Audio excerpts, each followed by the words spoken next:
Selamat datang di podcast Asuhi, anak soleh Unmul dari HI. Podcast yang membahas isu-isu kritis dengan sudut pandang tajam dan berbasis argumen. Hari ini kita mengangkat tema yang abstrak yang bahkan sering dianggap sepele, tapi diam-diam mempengaruhi hidup kita, yaitu apakah ilmu filsafat itu dibutuhkan dalam kehidupan sehari-hari. Bersama saya sudah hadir dua narasumber dari pihak pembela filsafat dan pihak kontra yang menganggap filsafat terlalu idealis dan jauh dari realita kenyataan. Mari kita mulai debatnya dengan demikian menghadirkan pihak pro yaitu Usman dan pihak kontra yaitu Syam.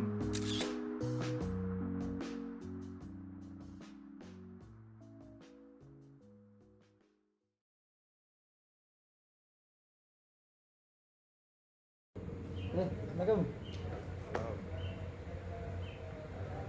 Gimana kabarnya? Baik. Kamu? Baik. Insyaallah.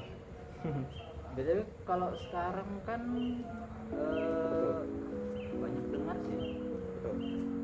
Kalau katanya Betul. mana nih? Oh ini. Mikrofonnya dari yang enggak sana? Udah. Wow. Coba bagian ini saya. Pasti pernah dengar kan kalau soal kayak nihilisme, stoikisme, absurdisme atau ya yang lain-lain itulah. Pernah dengar kan? Sedikit lah. Sosok kecil. Apa? Tuh, jadi gini ya Bang ya. Kayaknya sih ada orang yang percaya kalau hidup itu tidak ada artinya. Maksudnya kalau hidup itu ada artinya. Tapi ada juga yang percaya kalau hidup itu ya udah hidup aja, nggak ada artinya. Ya Jalan. FYP gitu aja. Gitu. Kenapa tuh? Kok ada? Kalau katanya sih katanya yang hidup ya hidup aja, mereka bilang katanya sih kalau hidup ya hidup aja, nggak semua itu harus diketahui, nggak semua hal itu harus diketahui. Itu kan Setuju. jadi Hidup itu kan ada yang satu jalur atau ada yang kayak satu aliran gitu, kayak go with the flow atau ikutin arus lah gitu. kalau itu ya lah ini kalau menurutku pribadi sih hidup tanpa tujuan tuh malah jadi kayak zombie. Kalau hidup ya kalau mau makan aja, ya minum aja, ya kayak nggak ada gejolaknya tuh loh, nggak ada tujuannya. Jadi kita hidup harus ada tujuan. Kalau hidup nggak ada tujuannya, kira apa? Kan? Iya sih, tapi kan tujuan tuh kan didapetin kayak sejalan kayak pas waktu kamu dapetin pengalaman gitu. Kayak misalnya nih ada orang jadi kaya, tapi dia ini belum tahu kalau tujuan itu mau jadi kaya gitu. Jadi misalnya orangnya ini lagi bekerja, terus dia nyadar kalau dia itu punya hobi yang mahal lah. Misalnya tuh bikin kayak robot, gundam, atau bikin skin di game, ML. Itu kan punya harga yang mahal ya, nggak murah. Nah, itu dia sadar kalau dia itu ingin motionnya itu kayak perpetual motionnya itu, jadi dia bisa dapat skin yang baru tanpa harus cemas dengan harganya gitu. Jadi dia ingin menjadi kaya tanpa harus mengecewakan kayak cemas lah dengan duitnya dia jadi habis. Dia lebih mengutamakan kebahagiaannya. Ya nggak perlu tujuan yang betul-betul utama ya. Itu yang penting bahagia gitu. Itu sih. Emang kebanyakan orang kalau sekarang di zaman sekarang ya. Ya. Nah, terus kalau ada orang yang bilang mana ya? kebahagiaan orang kan beda-beda. Betul. Gimana kalau ada orang yang bilang kalau dia ini dalam hidupnya nggak pernah merasakan kebahagiaan? Itu sih tergantung sama orangnya ya, karena kan bagaimana dia melihat cara jadi bahagia itu kan dari orangnya sendiri, bukan dari cara orang sekitarnya itu kayak menyuruh dia menjadi bahagia atau menolong dia menjadi bahagia. Karena kan itu ada persenan, kalau itu hampir kayak 50-50 buat berhasil sama 50-50 untuk buat tidak berhasil ya kan? Jadi orang yang bantu ini bisa berhasil membuat orang itu bahagia, tapi ada juga 50 itu orang itu jadi kayak nggak mempan gitu buat bikin dia bahagia. Jadi kayak setiap orang tuh kan yang kamu bilang beda perspektif kalau bahagia itu kayak apa ya kan. Itu tergantung dari dia sendiri, kayak bagaimana dia mencari kebahagiaan, bagaimana dia mencari arti dari kehidupannya, atau bagaimana dia mencari kayak tujuannya. Jadi kan kalau begitu kan istilahnya kalau istilahnya mungkin nggak pernah merasakan kebahagiaan dalam kehidupan, nggak pernah merasakan kebahagiaan dalam hidupnya, ya kenapa nggak mencari tujuannya, nggak mencari tujuan hidup ya dengan filsafat ini. Karena kan filsafat adalah dasar kita berpikir, cara kita bernalar. Nah, mungkin dengan filsafat orang yang nggak menemukan kebahagiaan tadi itu mungkin dalam hidupnya bisa menemukan kebahagiaan itu tadi, yang mungkin dia bilang hidup dalam meaningless, nggak punya arti lah. Mungkin dengan hal itu ya mungkin bisa ketemu lah artinya. Tapi itu kan mungkin aja ya, bukan 100% pasti ketemu kan. Ya balik lagi ke orangnya sendiri, kalau dia mau mencari arti dari bahagia boleh dengan cara apapun, bisa dari ilmu filsafat, bisa dari pokoknya dari pengalamannya dia juga bisa. Jadi itu tergantung dengan orangnya sendiri, nggak itu sih tidak perlu untuk mendalami ilmu filsafat. Jadi nggak perlu mempelajari ilmu filsafat, ya cukup ya mengetahui apa yang penting. Yes. Diminum. Ya.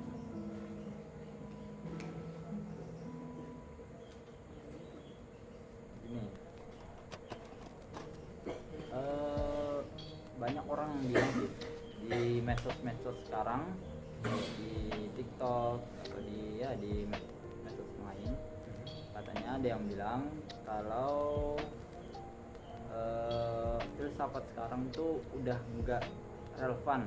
Ada yang bilang begitu karena kan katanya zaman udah berubah, pola kehidupan juga berubah. Maka ada yang bilang kalau filsafat ini udah nggak relevan di zaman sekarang. Gimana menurut? Kalau dibilang gak relevan sih kurang ya, karena kan ada kan orang-orang yang jadi apa ya, filsafat tuh kayak dijadikan dasar pemikirannya. Nah, itu kan ada kan orang yang kayak gitu ya. Nah, itu kayak mana ya jelasinnya ya, pokoknya orang yang menjadikan itu dasar itu adalah orang yang kurang pekerjaan sih menurut saya. Maaf ya kalau kasar ya. Pokoknya dia tuh kurang pekerjaan, dan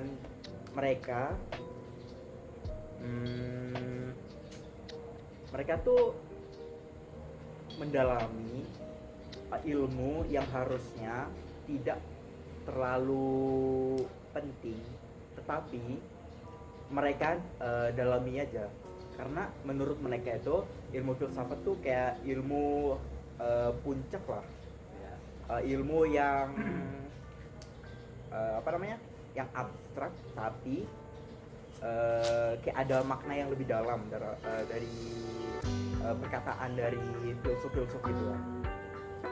Jadi mereka tuh gimana ya, kalau masih relevan sih, masih relevan iya. Kan ada kan ilmu filsafat yang mempelajari cara mereka untuk menjadi baik atau cara mereka untuk mengajarkan mereka yang tidak tahu untuk tahu. Ada nggak sih? Ada sih mungkin. Ontologi itu apa? Ontologi itu mengajarkan apa namanya, manusia, kelakuan manusia. ya Yap. Ontologi ke semester 90. Iya. Iya. Ontologi hakikat keberadaan, Keberadaan. apa yang benar-benar ada di dunia. Jadi apa yang ada di dunia itu ya, apa yang ada. Ya, pokoknya itu kan. Pokoknya dia itu mempelajari ontologi untuk mengetahui siapa diri mereka, siapa fungsi apa di dunia ini, terus bagaimana cara kerja dunia ini, gitu kan. Jadi menurut saya sih masih relevan sih, masih relevan. Terus gini, gimana ya? Terus kemarin saya juga ada dapat pertanyaan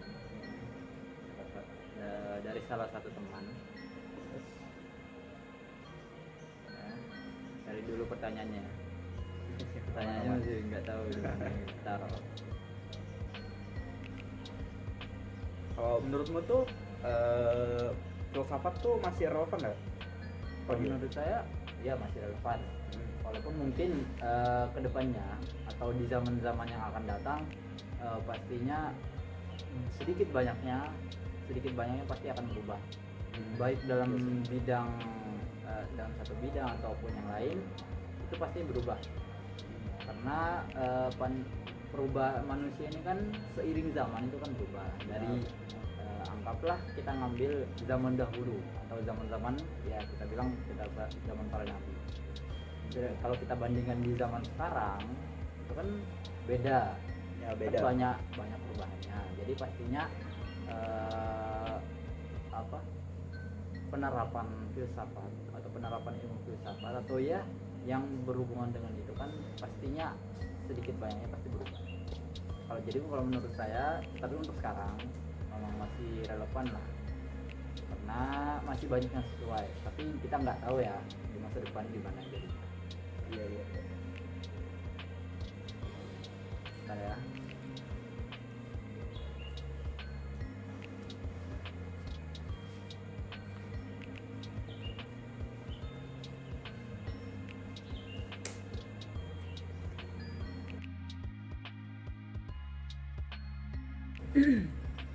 Nah jadi ada lagi yang nanya nih, orangnya sama ya, cuman oh ternyata ada namanya tapi nggak perlu disebut namanya. Nah dia nanya, katanya apakah teknologi membuat kita lebih bodoh atau lebih pintar? Kan di zaman sekarang tuh udah banyak kayak teknologi, penemuan. Kalau di zaman sekarang kan ya udah bejibun lah istilahnya. Iya, benar. Di zaman sekarang. Jadi menurut Sam sendiri itu gimana? Apakah bikin kita bodoh karena malas berpikir atau membuat kita lebih pintar karena makin banyak menemukan? Kalau dibilang lebih bodoh sih bisa, terus kalau dibilang lebih pintar juga bisa, kayak 50-50 gitu. Kayak ada sebagian orang yang stuck di zaman yang ingin kayak robot atau AI yang mengerjakan semua. Terus ada yang kayak mau improve sejalan dengan AI gitu berkembang. Kayak ada orang yang menggunakan AI sebagai alat pembantu, bukan alat yang bikin dia jadi orang yang sukses. Kan ada nggak mau nyebutnya, ada kayak seorang pernah nih saya melihat kayak ada siswa itu pas lagi SMA itu ada yang pakai AI buat kayak menjawab soal ujian gitu. Oh di sini nggak ada ya? Insya Allah nggak ada ya. Mungkin saja mereka itu kurang mengetahui atau kurang paham dengan materi yang dengan ujian itu, atau mereka malas untuk berpikir, jadi last resortnya mereka itu pakai AI. Sama orang yang berkembang dengan AI itu juga salah satu orang yang yang mahir dalam cara mereka berpikir, terus cara mereka menargetkan ya tujuan mereka tuh kayak di depan gitu loh. Jadi mereka tuh fokus tanpa kayak ada rintangan gitu, karena mereka itu juga berjalan dengan zaman gitu. Kan ada tuh yang main stock, mereka itu pakai menggunakan AI untuk memprediksi bagaimana stok itu naik atau turun. Dan juga ada juga orang yang pakai AI itu untuk belajar atau untuk membantu mereka agar tidak kebingungan dalam perjalanannya atau dalam pembelajaran gitu. Kalau menurutmu? Kalau menurut aku sendiri sih dibilang 50-50 emang, cuman kan kalau di zaman sekarang, apalagi khususnya di anak muda sekarang, di Gen Z lah Ya, kalau ya. bisa di bahasanya sekarang, itu kan banyak yang bilang maunya yang instan aja, Benar. nggak mau yang repot. Kalau ada yang mudah, kenapa harus yang susah?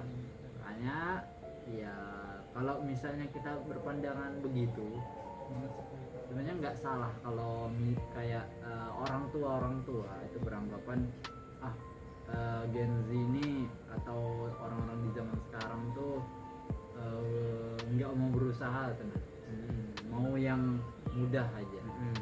Jadi kalau misalnya dibilang apakah teknologi membuat kita lebih bodoh atau lebih pintar, mungkin untuk sebagian orang, beberapa orang lah, nggak sebagian, mungkin ada yang jadi lebih bodoh. Padahal kan memang sebenarnya tujuan teknologi ditemukan ini kan membantu kita, Ya, membantu umat manusia, benar. bukan untuk menggantikannya. Ya, Nah, ternyata orang-orang yang bodoh ini malah menggunakan teknologi untuk ya semacam itu, kayak ya tadi ya, kepentingan mereka sendiri. kepentingan mereka sendiri, karena nggak mau repot ya. Iya. Jadi mungkin lebih ke ya itu, ada beberapa yang teknologi yang membuat kita lebih bodoh, walaupun memang ada juga yang lebih pintar gara-gara teknologi itu tadi. Nah, terus sebenarnya ini ada satu lagi, Betul. orangnya sama sih, kayaknya orang ini terus yang nanya. Iya deh. Gimana ya? Nggak tahu ini siapa ya. Ya nggak tahu lah, kita nggak baca namanya juga. Aduh. Katanya Baru dapet kenapa manusia itu takut gagal, atau kenapa kita takut gagal? Kenapa sih? Kalau kan kita tahu kan, misalnya kayak atau bukan gagal lah istilahnya, kita kayak takut kalah. Misalnya kayak kita dalam kompetisi, dalam lomba, kan kita maunya kayak menang. Kan kita tujuan masuk dalam lomba itu untuk menang kan. Kalau kita menang ya dapat hadiah itu tadi. Jadi sebenarnya alasan kenapa kita takut kalah atau takut gagal ini kenapa sih?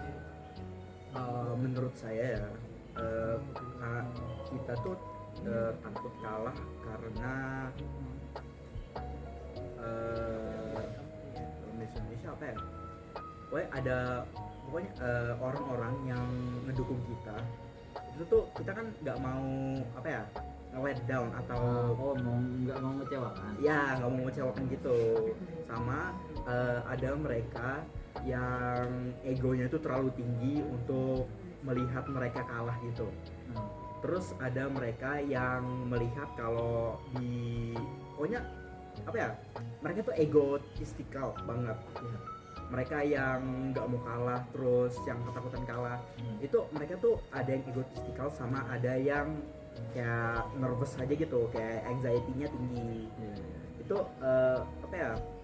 orang-orang yang nggak mau kalah tuh, atau yang takut kalah, ya kan, takut gagal. Nah, kita takut gagal ya, atau takut kalah lah, Ya. mungkin gitu ya. Mereka itu nggak mau mengecewakan aja sih, karena kan ada yang mendukung kan, terus ada yang ngebantu mereka dari zero to tempat mereka yang sekarang. Itu kan ada yang nge-help lah, ada yang helping hand gitu. Terus katamu itu kalau Apa tadi? Kenapa kita takut gagal, misalnya kayak yang dalam lomba tadi ya atau apa? Bukan. Yang satunya. Setelahnya itu. Apa namanya, mengecewakan. Bukan. Satunya belakangnya Ikut lomba karena ingin menang. ya itu Betul. kan itu ada beberapa orang yang ikut lomba itu buat mendapatkan experience, bukan menang. Ada yang ikut lomba makan buat makan doang, bukan buat menang. Terus ada yang ikut lomba gambar itu mendapatkan kayak inspiration atau mendapatkan insight, knowledge gitu, untuk mendapatkan itulah pengalaman, bukan untuk memenangkan. Karena kan kalau kalah atau kalau gagal kita juga dapat kayak pelajaran dari itu kan. Iya. Mereka itu kayak belajar dari kesalahan gitu, kayak mungkin mereka itu improve kayak motion yang muter-muter gitu, mereka improve terus dari kegagalan sampai mereka itu mendapatkan kayak puncak tertingginya mereka gitu. Kalau menurutku sih memang kita ngambil dari kesimpulanmu ya. Jadi kenapa manusia atau kita itu takut gagal atau takut kalah, itu tergantung dari pandangan orangnya sendiri ya, tergantung dari pandangan manusia sendiri.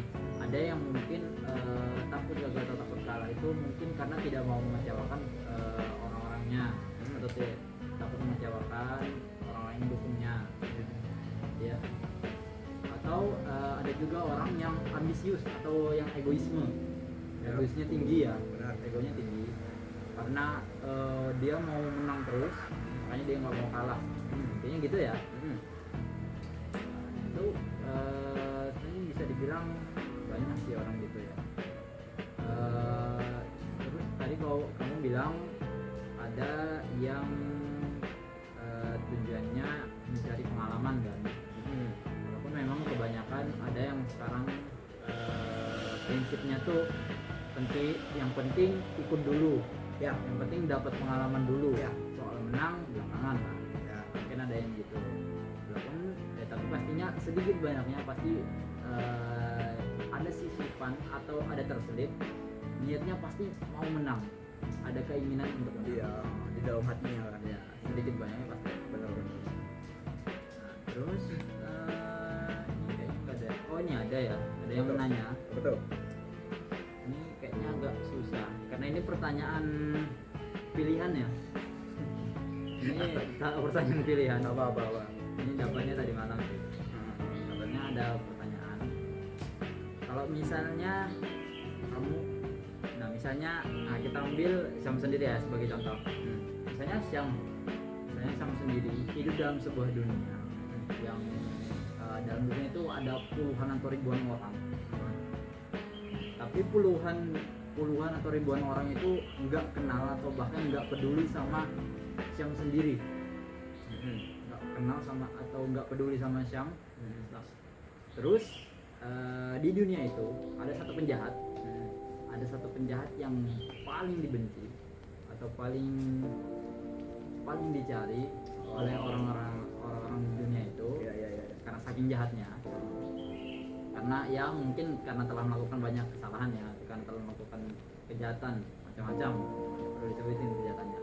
Nah terus si orang jahat ini tadi dekat sama kamu, dan di saat satu dunia itu nggak kenal sama Syamnya atau nggak peduli sama Syam, sedangkan si penjahat ini sendiri malah peduli sama Syam, malah baik banget dengan Syam. Padahal dia dikenal sebagai orang jahat. Jadi pertanyaannya apa yang harus Syam lakukan? Pilihannya di sini, apakah Syam mau membunuh atau mengorbankan si penjahat itu yang padahal dia cuma dia satu-satunya orang yang peduli sama Syam, atau melindungi si penjahat ini. Tapi ya artinya harus mengorbankan orang-orang di dunia itu. Jadi pilihan Syam ini cuma dua, mengorbankan atau melindungi. Menurut Syam sendiri gimana? Pertanyaan seru ya. Seru ya. Ini banyak sih yang dipertanyakan ini, apalagi kayak di platform yang terkenal kayak TikTok atau apa, ini banyak yang nanya. Seru. Gimana? Menurut saya, kan orang-orang tuh nggak peduli kan sama saya sendiri, termasuk orang tua. Contohnya yang cuman menyukai saya itu cuman yang penjahat itu kan. Iya. Menurut saya sih pilih ke melindungi ya. Melindungi. Karena kan apa artinya untuk mendapatkan fame atau apa namanya, popularitas yang sementara dibandingkan dengan teman yang abadi. Ini misalnya kalau penjahat itu kayak teman dekat banget gitu kan, kayak nggak pernah apa ya, mengkhianati gitu. Apa artinya mencari bintang-bintang di langit kalau bulan itu ada di depanmu gitu kan. Kayak mengapa saya itu mencari popularitas yang minuscule dengan orang yang peduli di dunia yang orang-orang itu tidak peduli dengan saya. Meskipun saya bisa kayak mengimprove untuk menjadi lebih likable atau menjadi lebih akrab semua orang, tapi kalau kita apa ya, mengkhianati kayak day one kita atau teman atau sahabat pertama kita itu kayak janggal banget gitu. Janggal banget. Karena kan buat apa kita nge-sacrifice tapi kita tidak ada teman lagi, kayak sendiri gitu di dunia yang sibuk dengan apalah gitu. Jadi pernyataannya tuh kalau kurang lebihnya kalau di itu malah jadi gimana ya, miliknya melindungi si penjahatnya tadi.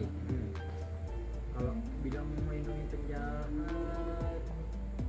artinya ya mengorbankan kemanusiaan kan. Yes. Artinya lebih memilih kesenangan pribadi, ego sendiri kan dia cuman si penjahat ini yang care sama kita, care sama si Syamnya. Jadi ego sendiri dong, melindungi ego sendiri daripada melindungi kemanusiaan. Bukan ego sendiri sih, Mana? karena kan orang-orang tuh kan bisa berubah kan. Ya. Mungkin saja sahabat ini kayak udah berubah gitu, bukan ego sendiri. Jadi kan villain ini atau penjahat ini Ya. melakukan hal-hal yang buruk, Ya. misalnya bukan 9/11 sih, apa ya, kayak ngebakar rumah orang gitu. Nah, ya. Tapi kan itu kan sudah di masa lalu ya. Iya. Masa lalu tetap di masa lalu, masa depan itu masa kini. Ya. Jadi kita tuh tidak melihat background orang, tetapi melihat bagaimana mereka mengimprove over time. Karena kan mungkin saja si sahabat ini udah bosan atau udah kayak apa ya, udah males lah, kayak mager gitu untuk melakukan kejahatan atau melakukan kejahatan itu kayak sekali atau 2 kali gitu. Jadi menurut saya sih agak egois gitu sih. Ya benar. bener. Tapi gimana ya? Agak ego tapi nggak sepenuhnya benar ya. Iya, Begitu. Karena kan ini kan selfless juga kan, kayak sacrifice diri sendiri juga kan untuk menjadi teman si penjahat ini, bukan untuk apa ya, mengikuti popularitas dia atau menggunakan popularitas dia untuk kepentingan saya sendiri. Itu kan kalau ego tuh kan mementingkan diri sendiri ya, atau mementingkan Sendiri. jadi tuh kalau ego tuh bukan sebaliknya, kayak membunuh penjahat terus mendapatkan fame atau popularitas yang sementara gitu.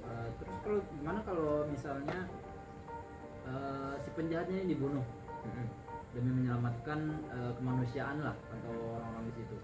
Tapi setelah dibunuh ya semuanya jadi biasa lagi, nggak ada yang kenal sama kamu lagi, nggak ada yang peduli sama kamu.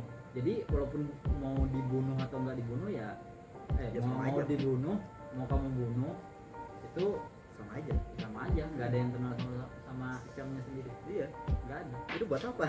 Jadi buat apa? Iya, Jadi pertanyaannya memang mau diselamatkan. Nah, Jadi memang kalau pernyataan Xiaomi tadi bilangnya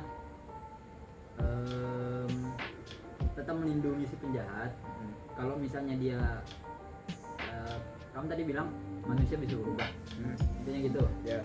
Jadi mungkin saja, mungkin si penjahat ini bisa berubah gitu.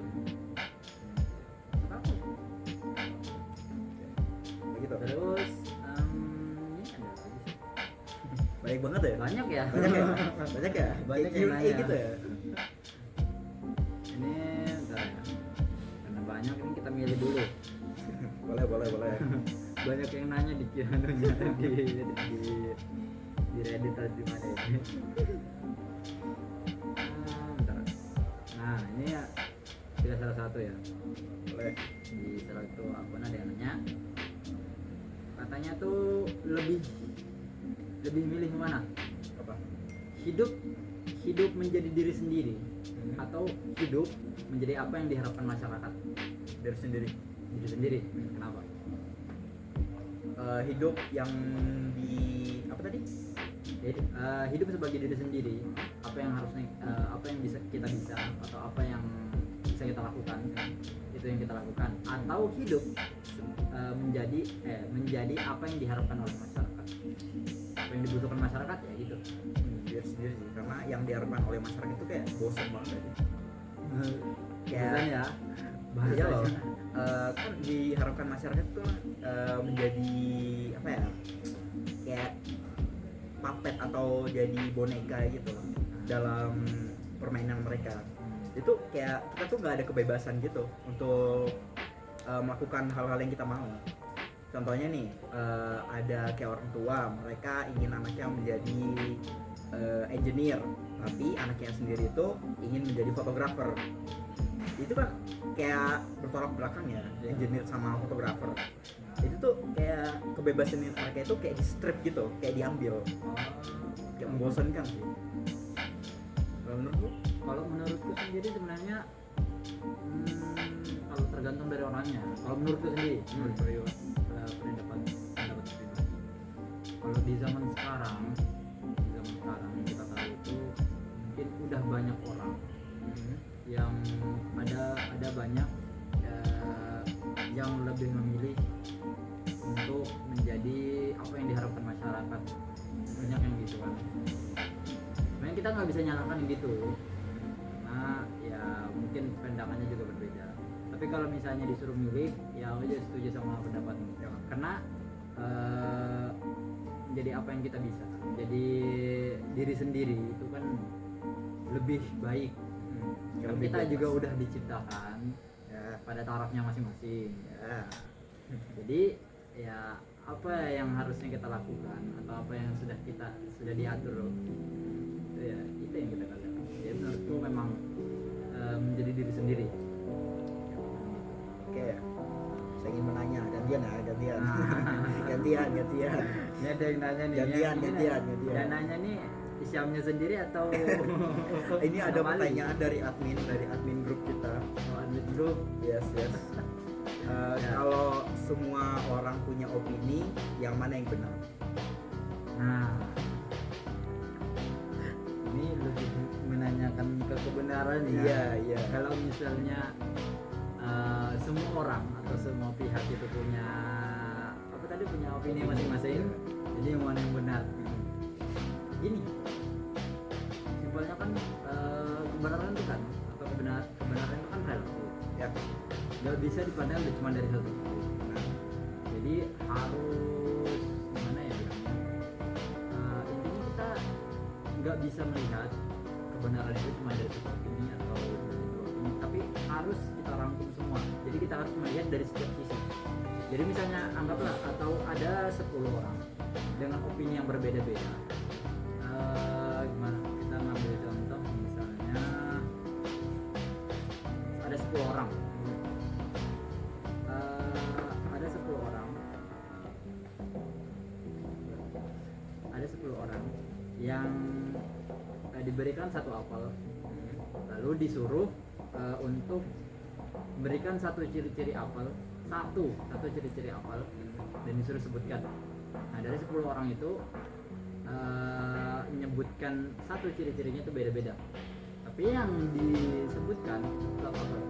Jadi kita nggak bisa melihat dari satu ciri-ciri aja, karena kalau misalnya kita melihat satu ciri-ciri aja itu malah bisa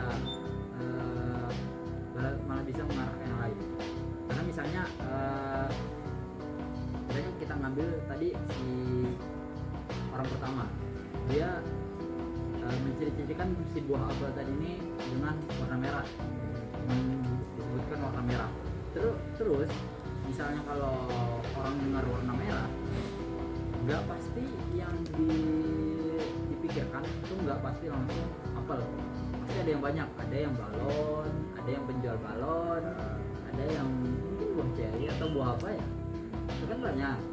Jadi kita nggak bisa melihat dari satu opini aja, kita harus melihat dari semua opini baru kita tahu. Ya menurutku gitu sih. Ya menurut kamu sendiri dong.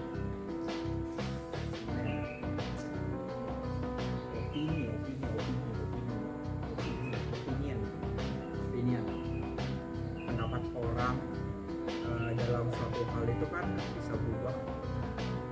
Jadi mereka tuh nggak bisa menentukan opini itu dengan apa ya, kayak satu jawaban aja. Kayak ada yang melingkar, ada yang punya anak, atau ada yang nge-branch into kayak lebih banyak jawaban gitu. Iya. Jadi tuh mereka tuh gimana ya ngomongnya? Jangan nyusun kata-kata dulu ya. Iya. Opini itu susah dikatakan benar karena kan itu opini orang, bukan abstrak atau bukan absolut, kan? Iya, karena kan beda-beda. Masih pemikiran, masih dengan feeling orang atau asbun sampai, ya kan? Itu susah untuk menentukan garis atau titik tengahnya atau line yang sudah udah konkret lah, atau jawaban udah konkret, kan masih opini. Iya. Ya, susah gitu. Wait.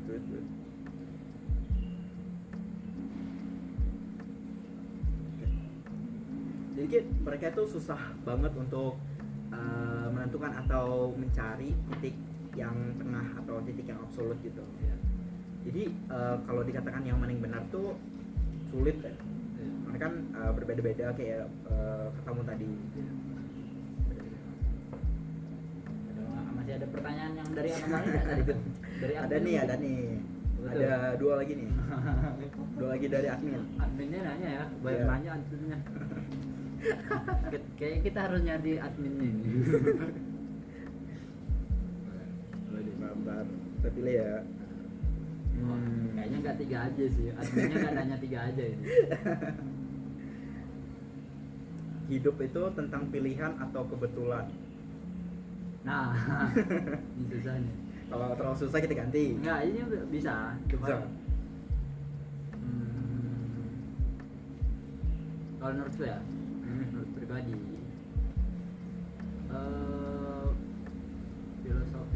kalau filosofi hidup itu apakah pilihan atau kebetulan, atau kalau bisa saya disuruh pilih, pilihan sih. Pilihan. Ya, karena kenapa? Kita dari awal bangun sampai tidur lagi, dari bangun tidur sampai tidur lagi itu pasti kita milih, baru bangun tidur. Contohnya gini, kita dengar azan subuh, kita mau tidur, kita pasti punya 2 pilihan, bangun sholat atau lanjut tidur. Yeah. Nah itu kan sudah diberikan 2 pilihan. Ya. Nah kita harus milih.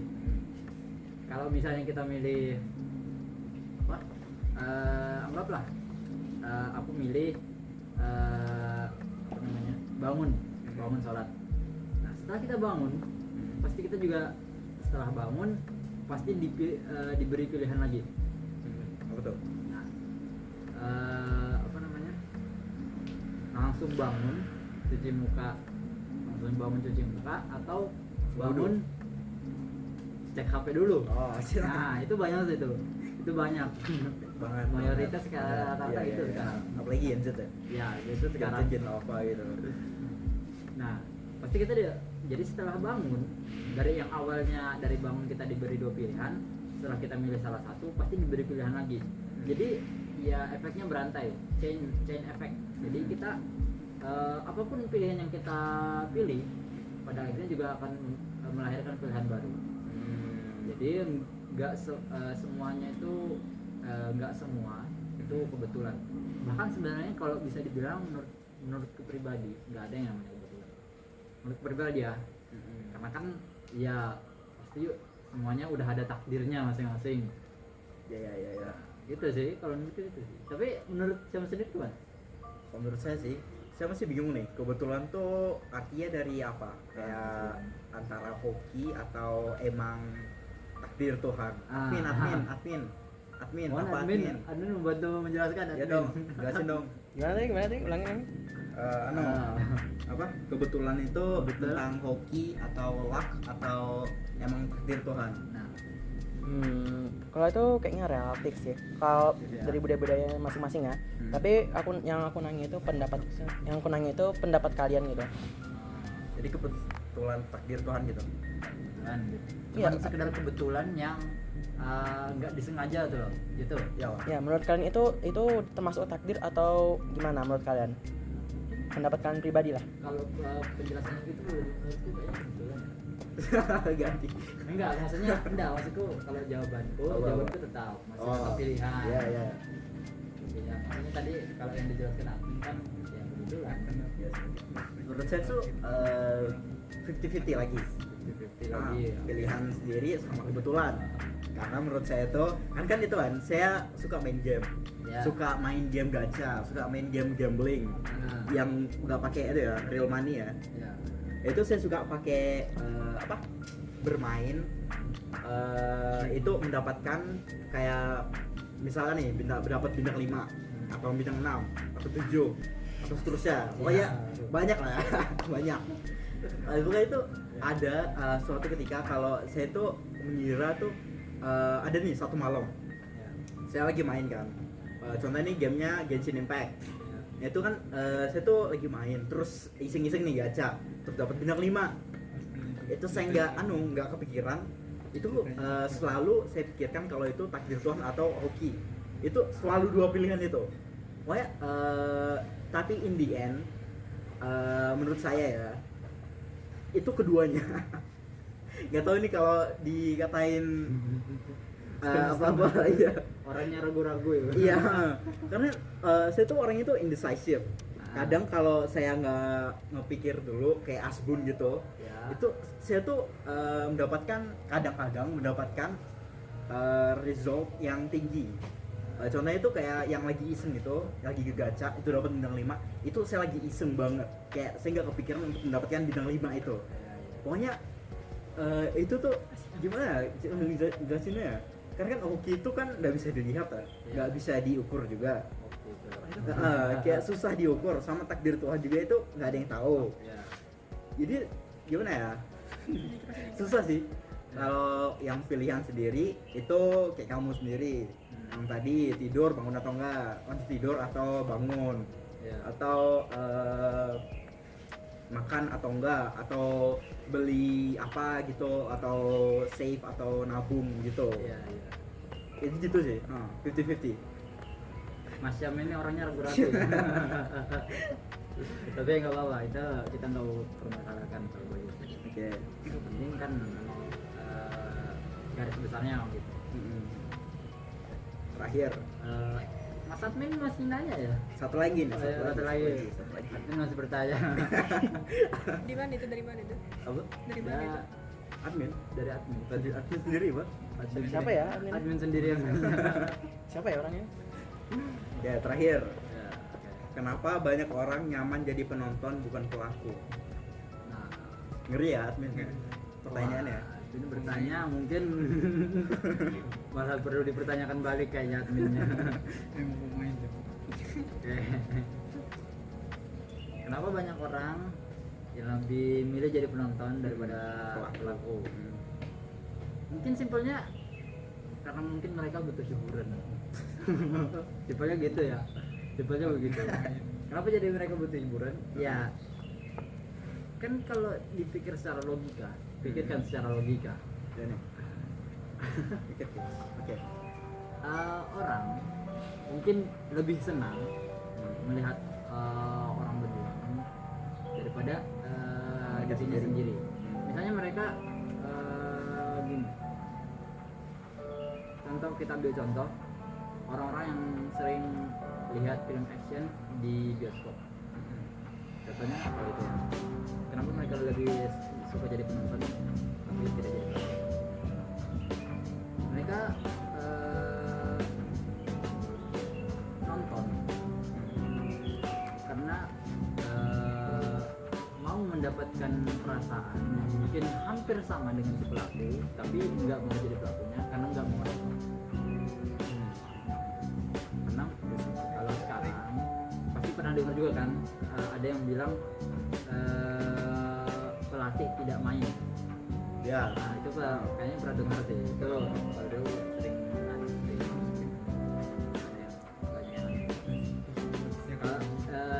pernyataan kalau soal pelatih itu tidak bermain itu sesuai sama pertanyaan tadi.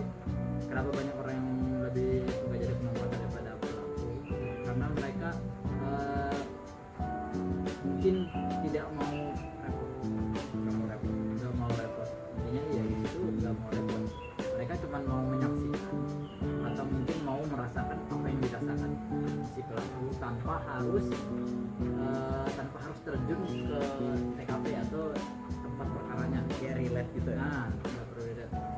Sekarang kan ya banyak orang yang gitu. Iya sih. Di zaman sekarang banyak orang gitu. Ya, contohnya tuh kan kayak streamer gitu kan. Ya banyak Nah. orang yang nonton streaming orang. Ya, Itu kan mereka menonton streamer ini kayak main game atau lagi ngobrol-ngobrol santai. Itu kan mereka tuh kayak melihat dirinya sendiri di streamer itu. iya. Kan ada streamer yang awalnya jadi penonton, dia tuh kayak work way up atau naik dalam tangga sosial.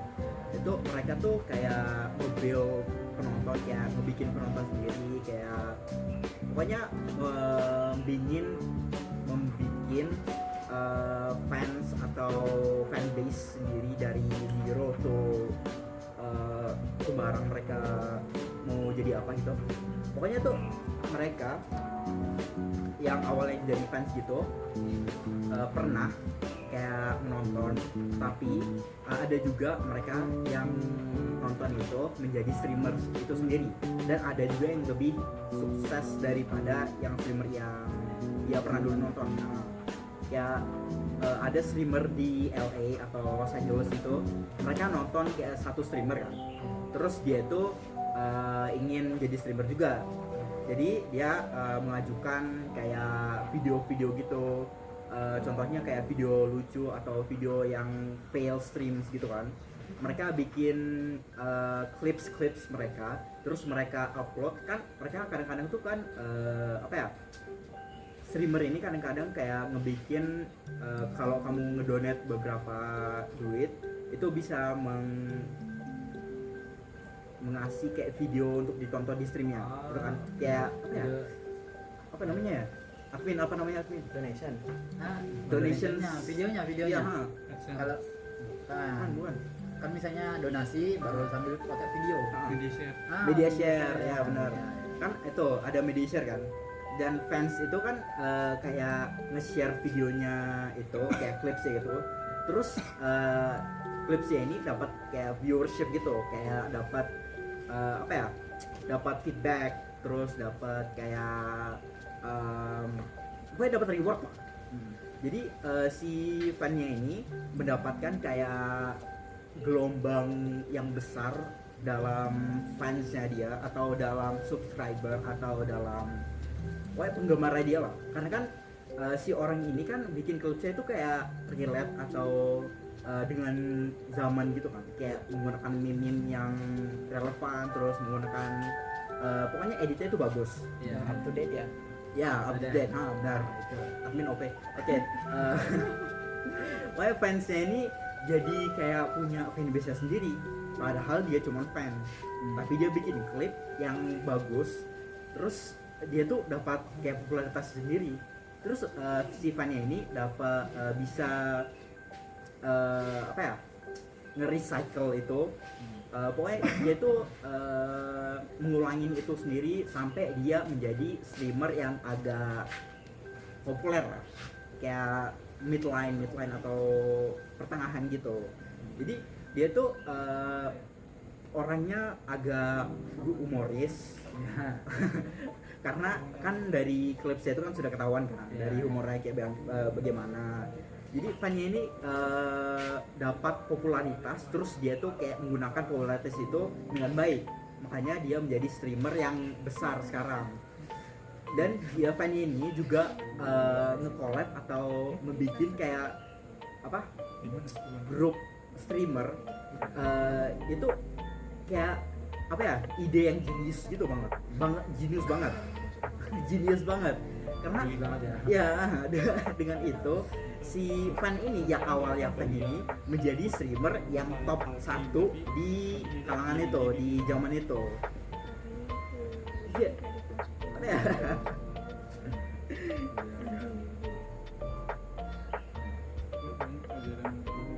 Itu sih menurut saya kalau apa ya, sisi lain dari mereka yang aslinya penonton menjadi kayak pelaku gitu, walaupun relevan atau enggak sih dalam pertanyaan ini.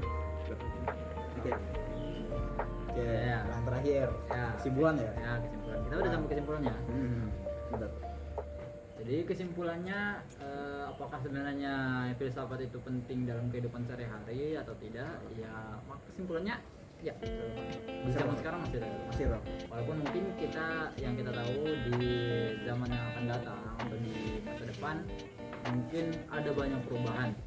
Tapi yang kita tahu pastinya sekarang itu masih relevan, karena ya yang kita tahu kan filsafat itu menjadi dasar pemikiran, dasar orang. Jadi ya jawabannya masih relevan untuk zaman sekarang. Kalau menurut Sam sendiri kesimpulannya dari pertanyaan itu gimana? Sama aja sih, relevan dan relevan itu kayak apa ya, akar yang meluas gitu kan. Filsafat itu kan dasar pemikiran yang bisa di-improve atau apa ya, bisa diintegrasikan dimanapun. Contohnya nih kayak perkembangan AI gitu, itu kan bisa pakai filsafat. Contohnya itu kayak ontologi, kayak bagaimana cara kerja dunia. Ya bener gitu, ontologi. Kayaknya ontologi apa yang ada, Apa yang ada itu epistemologi. Epistemologi itu apa? Yang mempelajari diri sendiri. Admin Mohon bantuan admin. Kenapa? ontologi itu apa? Mempelajari realita, kayak realita kita sekarang ini. Ya bener aja. Bener aja. Pokoknya mempelajari maksud kita itu di dunia itu apa, kayak arti kehidupan itu apa. Itu kan pakai AI kan bisa ngebantu kan, kayak menemukan tujuan mereka. Kayak orang ini bisa kayak memasukkan ide mereka atau apa ya, ability mereka atau kemampuan mereka itu bagusnya di mana. Kalau mereka kebingungan kan bisa pakai AI kan, kayak job atau pekerjaan mereka yang cocok atau yang pas untuk mereka tuh bagaimana. Oh jadi misalnya kita tadi ngambil yang dari AI ya, kayak pembuatan teknologi itu masih kita bisa kita pelajari hakikatnya dengan filsafat ini. Jadi bisa kita pelajari hakikatnya atau kegunaan sebenarnya, tujuan sebenarnya.